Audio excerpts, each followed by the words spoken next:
बिस्मिल्लाहिर्रहमानिर्रहीम, अस्सलाम वालेकुम, welcome back to NG con academy.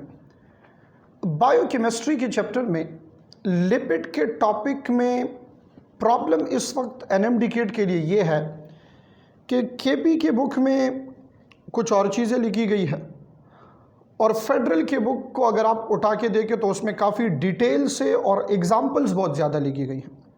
तो बच्चे कोशिश करें कि दोनों को कवर करें, पंजाब को साथ में भी, पर मोस्ट फेवरेट लिपिड आपने जहाँ से ज़रूर पढ़ना है और सारे क्वेश्चन सारी बातें क्लियर होंगी तो वो आपको फेडरल के बुक से होगी। तो कोशिश आपकी ये होनी चाहिए कि आप फेडरल को पूरे का पूरा इस टॉपिक को कवर कर ले फेडरल के बुक से, तब आपको प्रॉब्लम नहीं होगी। बाकी इंशाल्लाह ये लेक्चर जो है एक इंतहाई डिटेल लेक्चर होगा और इसमें केपी, फेडरल, पंजाब तीनों को कवर करेंगे, तो तब आपको मसला तो नहीं होगा। बट अगर आपने बुक रीड करनी हो, साथ में रीड करना तो ज़रूरी है, तो फिर फेडरल को आपने छोड़ना नहीं है, उसको ज़रूर रीड करना है। ठीक है, डेफिनेशन से शुरू करते हैं, एग्जाम्पल्स की तरफ जाएंगे, प्रॉपर्टीज़ की तरफ जाएंगे, क्लासिफिकेशन की तरफ जाएंगे। सबसे पहले इसको डिफ़ाइन करने लगा हूँ कि लिपिड्स को आपने डिफ़ाइन कैसे करना है। तवज्जो से देखें मेरी तरफ। Lipids is defined as esters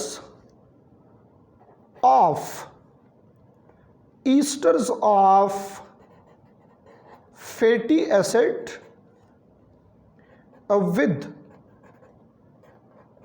glycerol or alcohol and their derivatives। देखिए जी, तीन बातें आ गई हैं। फैटी एसिड होगा specially the basic unit of lipid. इसके साथ ये फैटी एसिड बॉन्ड बनाएगा। कौन सा बॉन्ड? ईस्टर बॉन्ड होगा। क्या होगा?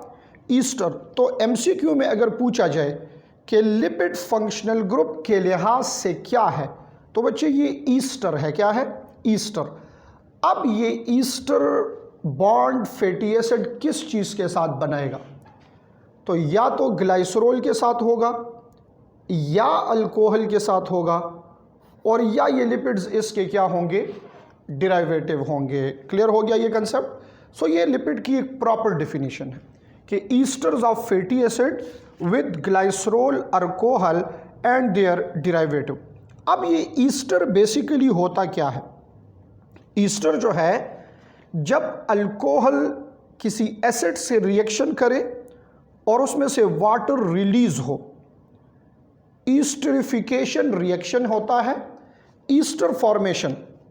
तो ईस्टर बेसिकली हमारे पास क्या होता है, जब कोई अल्कोहल ये रिएक्शन करे किसी एसिड के साथ, अल्कोहल और एसिड का जब रिएक्शन होगा तो साथ में इससे वाटर क्या हो जाएगा? ये रिलीज़ होगा। ये हमारे पास क्या है? ईस्टर है। क्लियर है ये कंसेप्ट? अच्छा, अब आपने गौर से देखना है। इधर पहले हम दो चीज़ों को क्लियर करेंगे, ग्लाइसरोल की बात करेंगे और फैटी एसिड की बात करेंगे।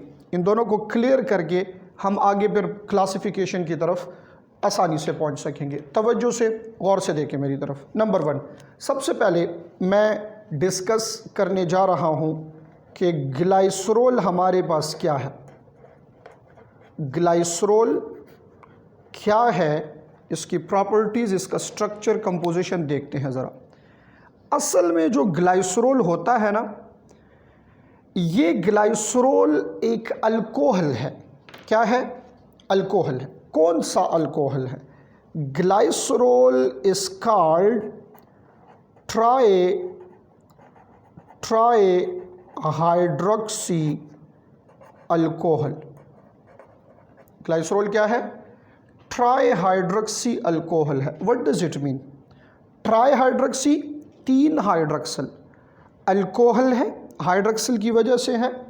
And important thing is that structure की तरफ अगर आप गौर करें तो ये एक 3 कार्बन का मॉलिक्यूल है और हर एक कार्बन पे एक हाइड्रोक्सल ये लगा हुआ है। तो देखिए आप, टोटल हाइड्रोक्सल कितने हुए?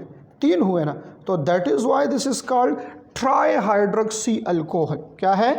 ट्राई हाइड्रोक्सी अल्कोहल ये तो होगा। ये तो ग्लाइसरोल ओवरऑल अगर आपसे पूछा जाए एमसीक्यू में कि ग्लाइसरोल ओवरऑल क्या है, आपने कहना है ये हाइड्रोफिलिक इन नेचर है। As you know hydro stand for water, philic for loving, water loving है, वाटर में डिजॉल्व होगा। अब the second unit which is a very important unit और सबसे हमारे पास एमसीक्यूज़ के लिए इम्पॉर्टेंट टॉपिक जो सब टॉपिक इस टॉपिक का है, इस लिपिड टॉपिक का सब टॉपिक एमसीक्यूज़ के लिए जो सबसे इम्पॉर्टेंट है वो हमारे पास फैटी एसिड का है। इसके एग्जाम्पल सीखने हैं, इसकी प्रॉपर्टीज सीखनी है, इसके दो टाइप्स सीखने हैं, सैचुरेटेड एंड अनसैचुरेटेड। पहले बात करूंगा कि फैटी एसिड को डिफ़ाइन कैसे करेंगे। बहुत सारे बच्चों को ये बेसिक चीज़ें पता नहीं होती। देखें, फैटी एसिड जो है, सबसे पहले मैं ड्रा कर लेता हूँ C double bond O। This is carbonyl carbon, आप जानते हैं पहले से। इसके साथ अगर हाइड्रोक्सिल लगा ली, ये कार्बोक्सिलिक बन गया। क्या बन गया? बिल्कुल तवज्जो से गौर से देखें, COOH, ये कार्बोक्सिलिक बन गया है। अब ये कार्बन एक और बॉन्ड बना सकता है। इस कार्बोक्सिलिक के यहाँ पे अगर R ग्रुप आ जाए, this is called fatty acid. तो fatty acid is defined as carboxylic acid with aliphatic hydrocarbon. Carboxylic acid with aliphatic hydrocarbon. कमाल इस R ग्रुप का है। ये R ग्रुप क्या है? Aliphatic hydrocarbon. क्या मतलब है? तवज्जो से मेरी तरफ देखें, स्क्रीन की तरफ गौर करें। This R group is aliphatic hydrocarbon. ये R ग्रुप क्या है? एलिफेटिक हाइड्रोकार्बन है हमारे पास। क्लियर हो गया ये कंसेप्ट?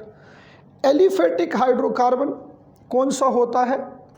ये होता है स्ट्रेट चेन अल्कोहल होता है, स्ट्रेट चेन हाइड्रोकार्बन होता है। कार्बन और हाइड्रोजन की कॉम्बिनेशन है। अब जनरली डेफिनेशन तो आपने देख ली, carboxylic acid with aliphatic hydrocarbon is called fatty acid. ये जो फैटी एसिड है हमारे पास, इसमें ये R ग्रुप अगर आप देखें तो इस R ग्रुप में हो सकते हैं 2 to 30 carbon atoms. 2 to 30 carbon atoms हो सकते हैं। यानी सबसे सिंपलेस्ट फैटी एसिड उठा के देखें तो उसके R ग्रुप में आपको 2 कार्बन्स ये नज़र आएंगे, 2 कार्बन्स आपको मिलेंगे। और अगर आप कम्प्लेक्स देखें तो 30 तक भी हो सकते हैं। एवरेज 16 to 18 होते हैं। एवरेज क्या होते हैं? ये 16 to 18 होते हैं। 2 कार्बन वाले की बेस्ट एग्जांपल एसिटिक एसिड है। क्या है?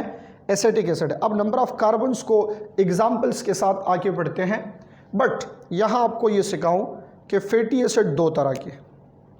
एग्जांपल्स अगर हम दोनों के अलग लिखेंगे तब ज़्यादा बेहतर होगा एमसीक्यूज़ के लिए। एक टाइप के फैटी एसिड को कहते हैं सैचुरेटेड, दूसरे को कहते हैं अनसैचुरेटेड। एक है सैचुरेटेड फैटी एसिड, दूसरा है अनसैचुरेटेड फैटी एसिड। फ़र्क क्या होगा गौर से देखेंगे तो समझ आ जाएगी। सैचुरेटेड फैटी एसिड में कार्बन कार्बन के दरमियान जितने भी बॉन्ड्स होंगे, all bonds between carbon carbon, ये सारे के सारे सिंगल बॉन्ड्स होंगे। All bonds between carbon carbon ये क्या होंगे? Single bond. बट अनसैचुरेटेड में मल्टीपल बॉन्ड्स हो सकते हैं। स्पेशली हम लिख लेते हैं डबल बॉन्ड। अनसैचुरेटेड में डबल बॉन्ड। तो सैचुरेटेड को अगर आप गौर से देखें, इसमें नो मोर हाइड्रोजनेशन, इसमें हाइड्रोजनेशन नहीं हो सकती, यानी फर्दर एडिशन ऑफ हाइड्रोजन इसमें नहीं हो सकता। बट अनसैचुरेटेड को अगर आप देखें तो इसमें हाइड्रोजनेशन का प्रोसेस हो सकता है, एडिशन ऑफ हाइड्रोजन कर सकते हैं। इतना याद कर लें, एक डबल बॉन्ड रिमूव करेंगे तो 2 हाइड्रोजन ऐड हो सकते हैं। Removal of 1 double bond can accommodate 2 hydrogens. ये सेंटेंस याद कर लें। अब आपको एक और चीज़ सिखाने लगा हूँ, तवज्जो से मेरी तरफ देखना ज़रूरी है। सैचुरेटेड रूम टेम्परेचर पे सॉलिड होगा और इसका हाई मेल्टिंग पॉइंट है, हाई मेल्टिंग पॉइंट होगा। अनसैचुरेटेड रूम टेम्परेचर पे लिक्विड होता है और इसका लो मेल्टिंग पॉइंट होगा। कंपैरिजन बहुत ज़रूरी है। ये रूम टेम्परेचर पे सॉलिड है और इसका मेल्टिंग पॉइंट हाई है। ये ऑलरेडी लिक्विड फॉर्म में है, रूम टेम्परेचर पे लिक्विड है, तो इसका मेल्टिंग पॉइंट क्या है? लो मेल्टिंग पॉइंट होगा। यहाँ तक समझ आ गई है। अब आएंगे एग्जाम्पल्स की तरफ। दोनों की एग्जाम्पल्स देखेंगे विद देयर मेल्टिंग पॉइंट्स और फिर कुछ प्रॉपर्टीज इसके साथ लिखेंगे which depends upon number of carbon in their R group. R group में नंबर ऑफ कार्बन जितने ज़्यादा होंगे ना, तो कुछ प्रॉपर्टीज़ इसके साथ कुछ इसकी इंक्रीज होगी। कैसे? ज़रा गौर से देखें मेरी तरफ, बहुत ज़रूरी पॉइंट है, इसको सीखें एमसीक्यूज़ के लिए। Number of carbons is directly proportion. Number of carbon जितने इंक्रीज होंगे ना, तो कौन कौन सी प्रॉपर्टीज इसकी इंक्रीज होंगी? Number 1, directly proportion to melting point, melting point increase होगा। नंबर 2, इसकी सॉल्युबिलिटी ऑर्गेनिक सॉल्वेंट्स में ये भी इंक्रीज होगी। एंड नंबर 3, इसका हाइड्रोफोबिक नेचर, ये भी क्या होगा? इंक्रीज। अब ज़रा तवज्जो रखें इधर, दोनों को सीखें, गलती नहीं करनी। आप फिर कंफ्यूज हो जाते हैं, क्लियर भी नहीं करते, मसला होता है।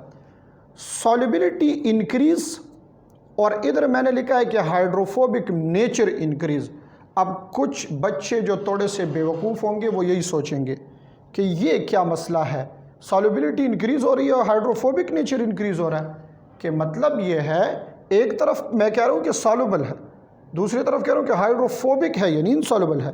तो बच्चे ये आप ऐसे सीखें, सॉल्युबिलिटी ऑर्गेनिक के लिए, ऑर्गेनिक सॉल्वेंट में ये सॉल्युबिलिटी इंक्रीज होगी।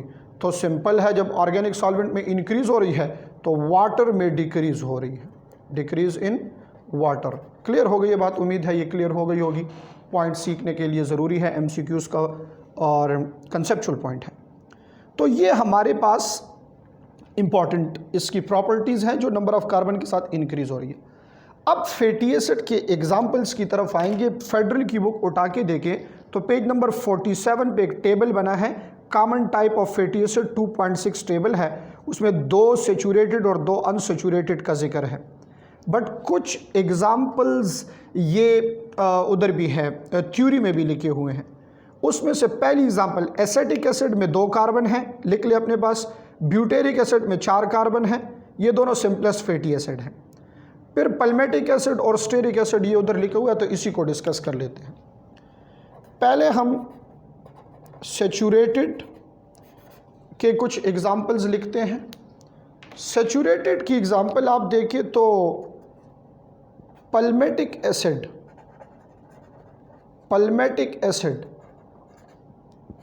इसमें 16 कार्बन है। क्या है इसमें? 16 कार्बन है और इसका मेल्टिंग पॉइंट जो है ये 63 डिग्री सेंटीग्रेड है।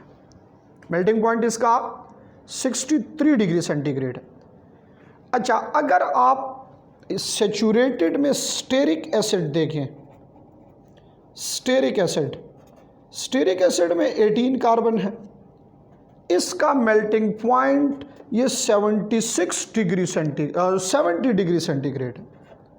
इसका मेल्टिंग पॉइंट 70 है। अब कंपेयर करते हैं, देखें इधर 16 कार्बन तो 63, इधर 18 कार्बन तो 70।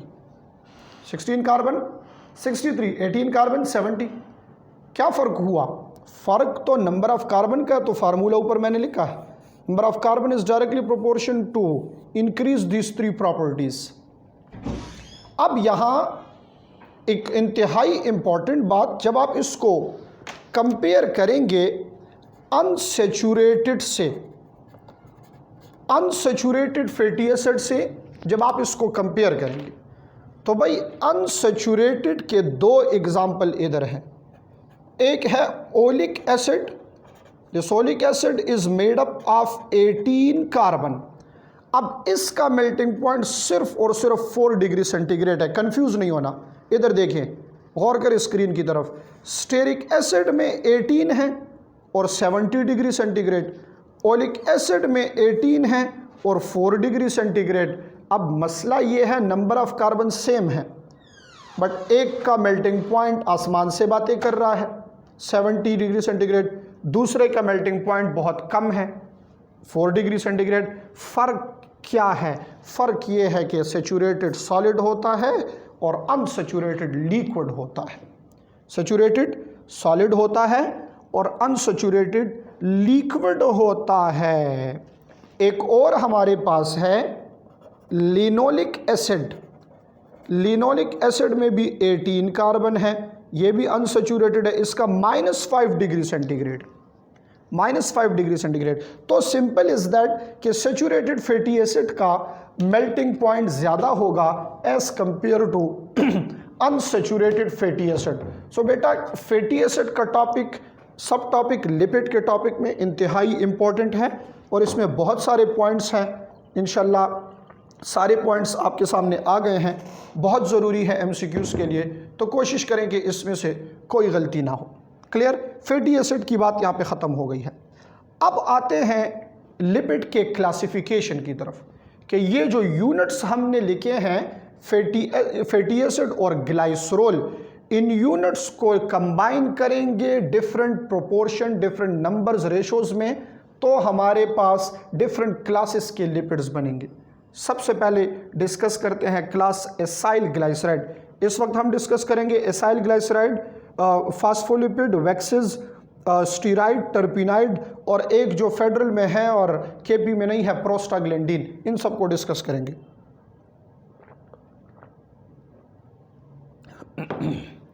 अच्छा जी, गौर करें, पहली क्लास को शुरू करते हैं, वो है हमारे पास एसाइल ग्लाइसराइड। मैंने पहले भी बताया इस चैप्टर को ज़रूर फेडरल से आप कवर करें ताकि बाद में आपको कोई कन्फ्यूजन ना हो। The first class acyl glyceride. Acyl glyceride असल में बनता है हमारे पास ग्लाइसरोल प्लस फैटी एसिड से। लिविंग ऑर्गेनिजम्स के अंदर एबंडेंट टाइप ऑफ लिपिड है एसाइल ग्लाइसराइड। ये ग्लाइसरोल और फैटी एसिड के ईस्टर बॉन्ड से बनता है। तो आप ज़रा गौर से देखना आपने, क्योंकि फिर से वही बात, केपी में सिर्फ ट्राईग्लाइसराइड डिस्कस है और फेडरल में मोनोग्लाइसराइड, डाईग्लाइसराइड और ट्राईग्लाइसराइड। तो इसकी कंपोजिशन आपने अलग करनी है और ये देखना है कि कौन सा इसमें से नेचुरल है। तो बहुत सिंपल सी बात करने लगा हूँ। अगर आप ग्लाइसरोल यहाँ एक ड्रा करें ना, ग्लाइसरोल जो 3 कार्बन का है और इधर हाइड्रोक्सिल है, मैंने पहले कहा दिस इज़ ट्राई हाइड्रोक्सी, हर एक कार्बन पे एक हाइड्रोक्सिल अटैच है। देखें, अगर इसके साथ में एक हाइड्रोक्सिल अटैच एक फैटी एसिड अटैच कर दूँ, यहाँ C double bond O R group OH, तो यहाँ ये हाइड्रोक्सिल और हाइड्रोजन कंबाइन होकर वाटर बना लेंगे, ईस्टर बन जाएगा। ठीक है ना, ईस्टर बन जाएगा, ईस्टर बॉन्ड। अब देखें, ये जो एक अटैच हुआ इसको कहेंगे मोनोग्लाइसराइड या मोनोग्लाइसरोल। ठीक है, मोनोग्लाइसराइड या मोनोग्लाइसरोल। क्लियर हो गई ये बात? अच्छा जी, अब अगर इधर दूसरा फैटी एसिड अटैच हो, फिर से ईस्टर बॉन्ड बनेगा, वाटर रिलीज होगा, फिर इसको कहेंगे डाईग्लाइसराइड। डाईग्लाइसराइड, एक ग्लाइसरोल और 2 फैटी एसिड। फिर अगर तीनों अटैच, तीसरा फैटी एसिड अटैच हो जाए, फिर से वाटर बनेगा इधर। ठीक है, ईस्टर बॉन्ड बनेगा, इसको अब कहेंगे ट्राईग्लाइसराइड। बच्चे एमसीक्यू के लिए ये लिख लें कि triglyceride is the most common form of acyl glyceride, is a natural acyl glyceride. Triglyceride is a natural type of acyl glyceride, जिसमें तीनों हाइड्रोक्सिल ऑफ ग्लाइसरोल ये फैटी एसिड के साथ अटैच हो जाते हैं और कोई हाइड्रोक्सिल इस पे चार्ज बेयरिंग नहीं होता। तो ट्राइग्लाइसराइड ही ऐसा ग्लाइसराइड है जिसमें no charge on OH group ये रह जाए। क्लियर हो गई ये कंसेप्ट, ये बात। तो ये हमारे पास लिपिड की एक टाइप है ट्राइग्लाइसराइड। अब अगर आप वैक्सीज देखें, सेकंड क्लास जो है वैक्सीज, तो वैक्सीज की कंपोजिशन फिर होगी अल्कोहल प्लस फैटी एसिड। अच्छा, अब इसमें देखें तो ये अल्कोहल कौन सा होगा, ये बच्चे 2016 का क्वेश्चन है, 2016 के पेपर में ये MCQ आया था। ये अल्कोहल होगा मोनोहाइड्रोक्सी, इस लॉन्ग चेन होगा और मोनोहाइड्रोक्सी होगा। क्या मतलब है, नंबर ऑफ कार्बन बहुत ज़्यादा होंगे लॉन्ग चेन, और इसमें हाइड्रोक्सिल ग्रुप इसके एंड पे सिर्फ एक होगा। हाइड्रोक्सिल ग्रुप क्या होगा, सिर्फ एक। तो 2016 में ये क्वेश्चन आया था, waxes are esters of fatty acid with dash alcohol. Dash alcohol में मोनो डाई ट्राई पॉली, तो mono is correct option, monohydroxy alcohol. और ये फैटी एसिड, ये भी इसका लॉन्ग चेन होगा। फैटी एसिड में मैंने कहा ना कि 2 से लेकर 30 तक, एवरेज 16 to 18, तो भाई इसमें 16-18 से ज़्यादा नंबर ऑफ कार्बन्स होते हैं। क्लियर है ये कंसेप्ट। ये जो वैक्सीज है इसकी कुछ एग्जांपल्स आप सीख लें, हो सकता है आपके पेपर में पूछा जाए। ह्यूमन बॉडीज़ में देखें तो एयर वैक्स, कान के अंदर जो येलो सब्सटेंस है ना, एयर वैक्स, ये इसकी बेस्ट एग्जांपल है हमारे पास। इस तरह आप बीज वैक्स देख लें, हनी बी, ये इसकी बेस्ट एग्जांपल है। इस तरह आप लीफ के, प्लांट के लीफ के इर्द गिर्द जो क्यूटिकल होता है, क्यूटिन, ये क्या है, ये वैक्स इसकी बेस्ट एग्जांपल है। क्लियर है। अच्छा, एटमॉस्फेरिक ऑक्सीडेशन को ये रिड्यूस करेंगे, रेजिस्ट करेंगे, ये इसकी एक प्रॉपर्टी है। वैक्सेस जो हैं this show resistant to oxidation, atmospheric oxidation को ये क्या करते हैं, रेजिस्ट करते हैं, और ये वाटरप्रूफ लेयर बनाते हैं, वाटरप्रूफ लेयर ये बनाते हैं। सिंथेटिक वैक्सेस जो डिराइवेटिव है असल में पेट्रोलियम के, या पॉलीथीन जिसको कहते हैं, पॉलीइथाइलिन, ठीक है। पैराफिन वैक्स उसकी बेस्ट एग्जांपल है, जिसको हम आर्टिफिशियल वैक्स बनाते हैं, कैंडल, मोमबत्ती, कैंडल जब बनाते हैं ना, तो ये असल में डिराइवेटिव है, किस चीज़ का, डिराइवेटिव ऑफ पेट्रोलियम। तो ये सिंथेटिक वैक्सेस इसको कहते हैं, आर्टिफिशियल वैक्सेस इसको कहते हैं। क्लियर हो गई ये बात। तो ये हमारे पास डिफरेंट टाइप के वैक्सेस की एग्जांपल्स हैं। इसमें एग्जांपल्स को सीखना, एग्जांपल्स को याद करना, ये इंतहाई ज़रूरी है।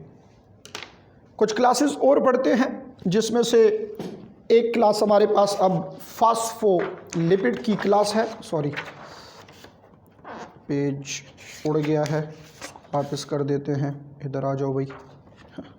अच्छा जी, देखें, गौर से देखें, यह आ गया है आपके आगे एक NG खान अकेडमी का नया पेज, और अब इस पे डिस्कस करेंगे कुछ और क्लासेस ऑफ लिपिड।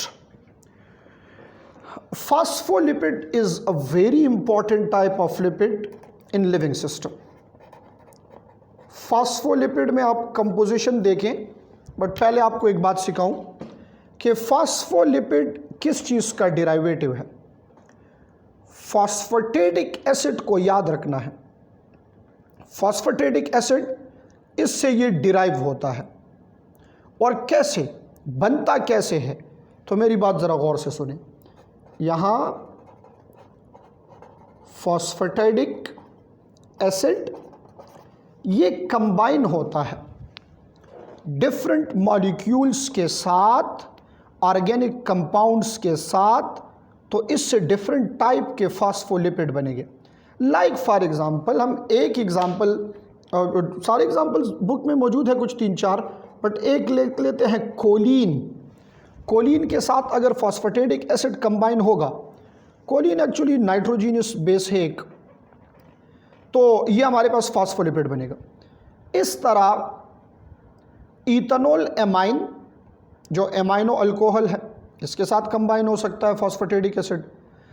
इस तरह इनोसिटोल एमाइनो अल्कोहल है, इसके साथ कंबाइन हो सकता है। सीरीन जो एक एमाइनो एसिड है, इसके साथ कंबाइन हो सकता है। सो ये फॉस्फेटिक एसिड ये जब कंबाइन होगा इन डिफरेंट ऑर्गेनिक मॉलिक्यूल से, तो फॉस्फोलिपिड इससे हमारे पास बनेगा।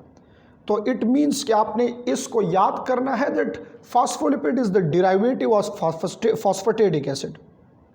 ठीक है, डाइग्लाइसराइड की तरह एक मॉलिक्यूल है फॉस्फेटिक एसिड, एक ग्लाइसरोल और 2 फैटी एसिड से बना होता है। ज़रा मैं उसको यहाँ क्लियर कर देता हूँ, बुक में थोड़ा सा ज़्यादा एक्सप्लेन नहीं है, तब आपको मसला होगा। इधर देखें गौर से, अगर आपसे पूछा जाए कि कंपोजिशन इसकी क्या है, असल में ये आपको कंफ्यूज कर रहा है कि फॉस्फेटिक एसिड क्या है। तवज्जो रखें तो समझ आ जाएगी।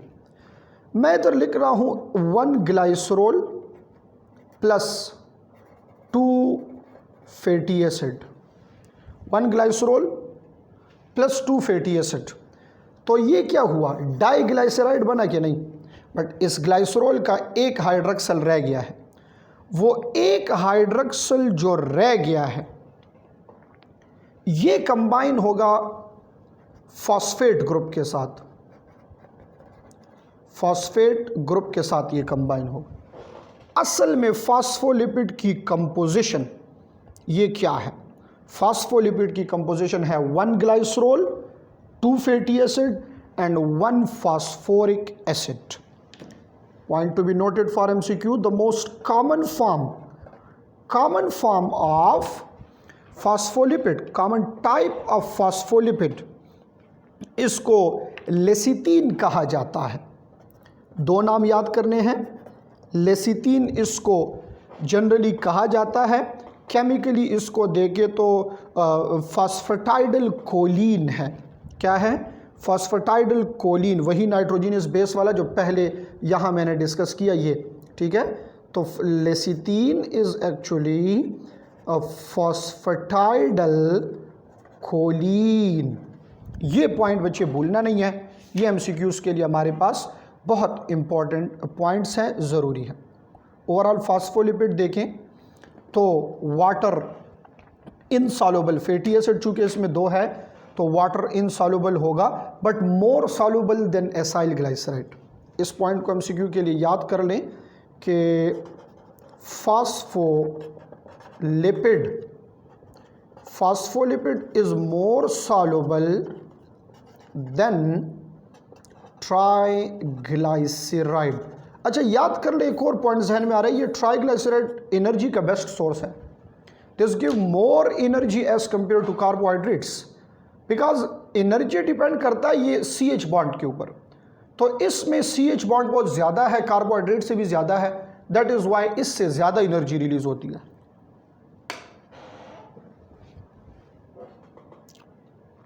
ये हुआ बच्चे फॉस्फोलिपिड।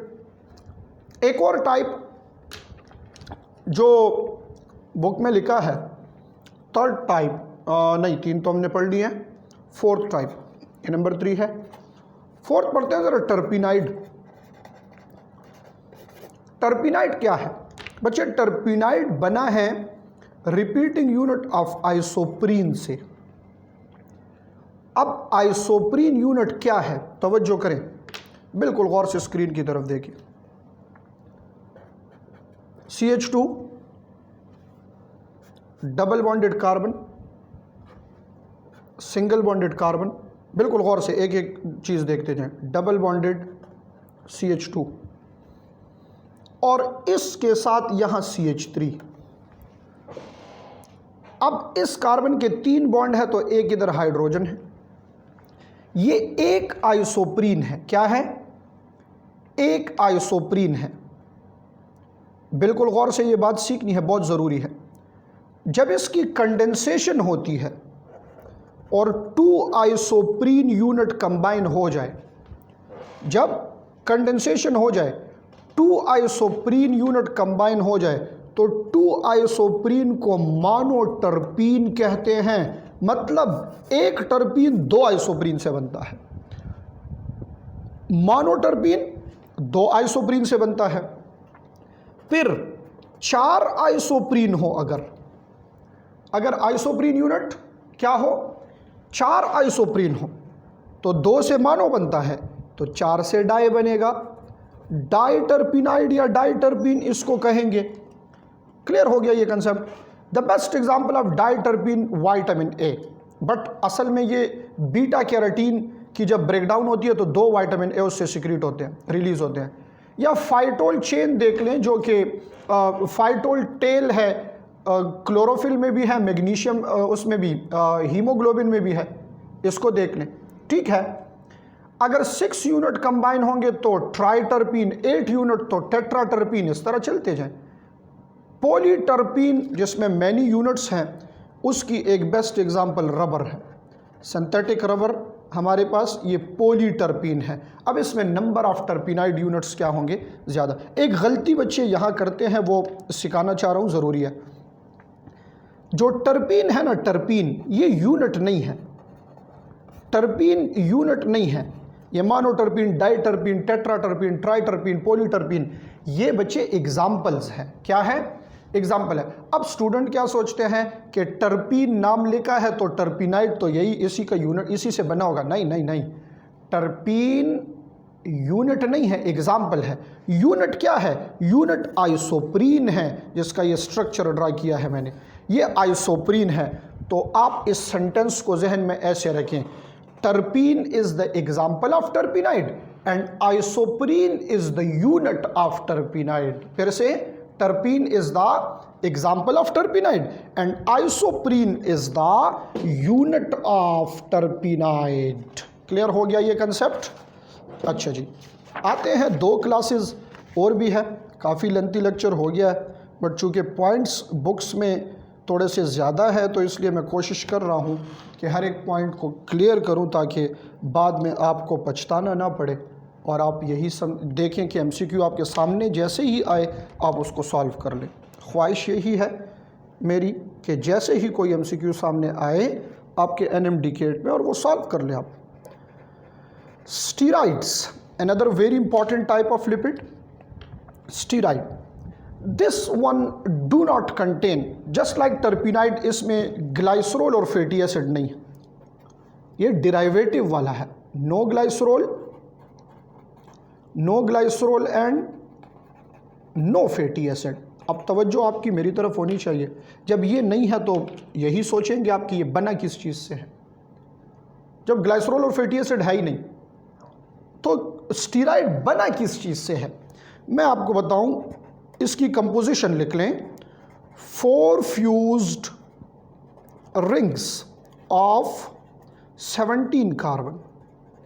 4 रिंग्स है, उसमें 17 कार्बन है। मैं ऐसे लिख लेता हूं इसको ज़रा, 3 रिंग्स वो 6 कार्बन के हैं, और आखिरी जो चौथा नंबर रिंग है वो 5 कार्बन का। सही है ना, ड्रा कर लेते हैं, चले कन्फ्यूजन ही ख़त्म हो जाए। गौर करें, शाबाश। रिंग नंबर 1 6 कार्बन, जल्दी जल्दी ड्रा कर रहा हूँ। Ring number 2 6 carbon, ring number 3 ये 6 कार्बन, रिंग नंबर 4 ये 6 कार्बन। हो गया, चार रिंग, 1 2 3 4, 3 में 6 कार्बन, इस एक में 4। चूँकि 2 कार्बन फ्यूज़ है इसलिए टोटल नंबर रिड्यूस टू 17। अब अगर हमारे पास ये 4 फ्यूज्ड रिंग हर एक स्टीराइड में मौजूद है, तो डिफरेंस बिटवीन स्टीराइड्स ये फंक्शनल ग्रुप की वजह से होगा। One steroid is different from another because of functional group. तो 3 फंक्शनल ग्रुप सीख लें, जो स्पेशली केपीके के बुक में स्ट्रक्चर भी ड्रा है, मैं यहाँ ड्रा करके आपके सामने लिख रहा हूँ। देखें, अगर CH3 उठा के इसके साथ मिला लें, इससे बन जाएगा टेस्टोस्टेरोन। लिख ले अपने पास, मेल सेक्स हार्मोन है, क्योंकि आपने पढ़ा है ऑलरेडी, सिर्फ मेंशन कर रहा हूँ। CH2OH, C double bond O, और यहाँ सी नहीं है, ये बॉन्ड इधर बन जाएगा। अगर इसको उठा के इधर लगा लें, इससे बन जाएगा एल्डोस्टीरॉन, और आपको ऑलरेडी पता है this is responsible for regulation of sodium ion in blood. समझ आ गई है? ये एक, ये दो। नंबर 3, एक 5 कार्बन का रिंग है और इस पे 2 CH3 अटैच है। This is the functional group of cholesterol, and you know कि all steroid hormones that derive from cholesterol, the precursor of all steroid hormones, ठीक है ना, precursor of all steroid hormones, all hormones नहीं, all steroid hormone। हो गया concept clear? अच्छा, यहाँ federal की बुक जब आप उठाएंगे ना तो उसमें कुछ एग्जाम्पल्स हैं, like male sex hormone testosterone, female sex hormone progesterone and oestrogen. इसका नेचर क्या है? इनका नेचर बच्चे स्टीराइड है। इस तरह बाइल साल्ट जो फैट्स की एमल्सिफिकेशन के लिए है, विटामिन डी जो कैल्शियम मेटाबॉलिज्म को रेगुलेट करता है, ये भी हमारे पास क्या है? स्टीराइड इन नेचर है। क्लियर हो गया ये कंसेप्ट? सो जो स्टीराइड्स हैं इसमें से कोलेस्ट्रॉल स्पेशली उठा के देखें तो जो हार्मोन्स हैं, स्टीराइड हार्मोन्स जो हैं, ये डिराइव हुए हैं किस चीज से? कोलेस्ट्रॉल से। लास्ट जो आपके बुक में क्लास है वो कौन सी क्लास है, इसको भी ज़रा डिस्कस कर लेते हैं। जो सिर्फ फेडरल में है ये है, हाँ, प्रोस्टाग्लैंडिन, सॉरी ये गलत हो गया है, प्रोस्टाग्लैंडिन। देखिए बच्चे, इस वर्ड को आपने 2 डिफरेंट चैप्टर्स में सुना होगा। केमिकल कोऑर्डिनेशन में भी हमने डिस्कस किया है और इम्यूनिटी में भी आप इसको सुनते हैं, इम्यूनिटी में भी, केमिकल कोऑर्डिनेशन में। तो इधर 2-3 बातें इसके बारे में लिखेंगे जो एमसीक्यूज में आने वाली है। वो क्या है? प्रोस्टाग्लैंडिन की लोकेशन, पहली बात ये मेमिलियन टिश्यू में है और असल में ये हार्मोन है। क्या है? हार्मोन है। किस चीज का डिराइवेटिव है? Arachidonic acid. तो पहला पॉइंट ये लिखूंगा, डिराइव्ड फ्रॉम एराकिडोनिक एसिड, ये लिखे। और ये लिख ले कि ये हार्मोन है। क्या है? फंक्शनली हार्मोन है। और ये लिखे कि इसका जो लोकेशन है इसकी, वो क्या है? वो टिश्यूज है, मेमिलियन टिश्यूज है। क्लियर है ये बात? अच्छा, फंक्शंस अगर आप इसके देखें तो डिफरेंट जगहों पे डिफरेंट है, यानी डिफरेंट टिश्यूज में डिफरेंट। फॉर एग्जांपल मैं ऐसे लिख लेता हूं, maintain blood pressure. Blood pressure को ये क्या करता है? मेंटेन करता है। रिड्यूस भी कर सकता है और इंक्रीज भी कर सकता है, तो इसलिए मैंने डायरेक्टली लिख लिया कि ये मेंटेन करता है। इसी तरह this also help in immune system, specially in inflammatory response. Specially inflammatory response जो है इसकी मेंटेनेंस, यहाँ पे जो फीवर को इंड्यूस करता है, ये इन्फ्लेमेशन को इंड्यूस करता है। ये हमारे पास इसके डिफरेंट फंक्शन हैं। जो बोन ब्लड क्लॉटिंग जब होती है तो ब्लड क्लॉटिंग के फर्स्ट स्टेप एग्रीगेशन का जो स्टेप है, एग्रीगेशन ऑफ प्लेटलेट्स, उसमें ये इन्वॉल्व है। एबिलिटी ऑफ एस्प्रिन, पेन को रिलीव करना, डिक्रीज करना या फीवर को रिड्यूस करना, ये डिपेंड करता है कि इनहिबिशन हो प्रोस्टाग्लैंडिन की। देखें, मैं आपको ये चीज़ क्लियर कर दूं, चूंकि केमिकल इम्यूनिटी में भी है तो मसला ना हो आपको। इधर ज़रा लिख लेता हूं, बिल्कुल गौर से देखिए, आखिरी पॉइंट डिस्कस करने जा रहा हूं इस लेक्चर का। प्रोस्टाग्लैंडिन बन रहा है, प्रोस्टाग्लैंडिन, तो इसकी ओवर सिक्रीशन, सिंथेसिस, इसको इनहेबिट किया जाता है। कैसे? आपने एस्प्रिन पानी में डाल के ले लिया, डिस्प्रिन जो आपकी फेवरेट है एस्प्रिन, इसको वाटर में डालते हैं, इसको पी लेते हैं, इससे ये प्रोस्टाग्लैंडिन इनहेबिट होगा। क्या होगा? इनहेबिट होगी इसकी सिंथेसिस, तभी जाके ये पेन को रिलीव करेगा और फीवर को रिड्यूस करेगा।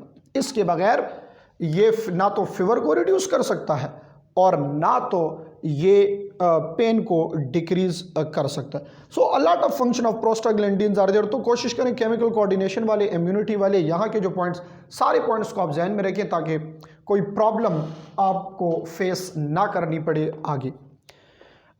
इस लेक्चर में हमने बहुत डिटेल से लिपिड्स को, उसके दोनों यूनिट्स ग्लाइसरोल और फैटी एसिड को, फिर acyl glyceride, phospholipid, waxes, terpenoid, steroid, prostaglandin, 6 classes को डिटेल से पढ़ा। सारे पॉइंट्स इंशाल्लाह इसके कवर हो गए होंगे। उम्मीद है आपने बहुत कुछ सीखा होगा इस लेक्चर से। मिलते हैं एक और लेक्चर में जिसमें डिस्कस करेंगे अनदर बायोलॉजिकल मॉलिक्यूल, और वो हमारे पास एक और इम्पॉर्टेंट बायोलॉजिकल मॉलिक्यूल है लिविंग ऑर्गेनिजम्स का लाइफ के लिए, जिसको जनरली हम न्यूक्लिक एसिड्स कहते हैं। अब न्यूक्लिक एसिड में हम जाके बेसिक जो सबसे ज़रूरी चीज़ है वो डिस्कस करेंगे, न्यूक्लियोटाइड का स्ट्रक्चर, और फिर न्यूक्लियोटाइड्स डिफरेंट कंबाइन होंगे तो मोनोन्यूक्लियोटाइड, डाइन्यूक्लियोटाइड एटसेट्रा ये कैसे होंगे, इसको डिस्कस करते हैं। तब तक के लिए अपना बहुत सारा ख्याल रखिए। मिलते हैं न्यूक्लिक एसिड के लेक्चर के साथ। Thank you so much. अल्लाह हाफिज़।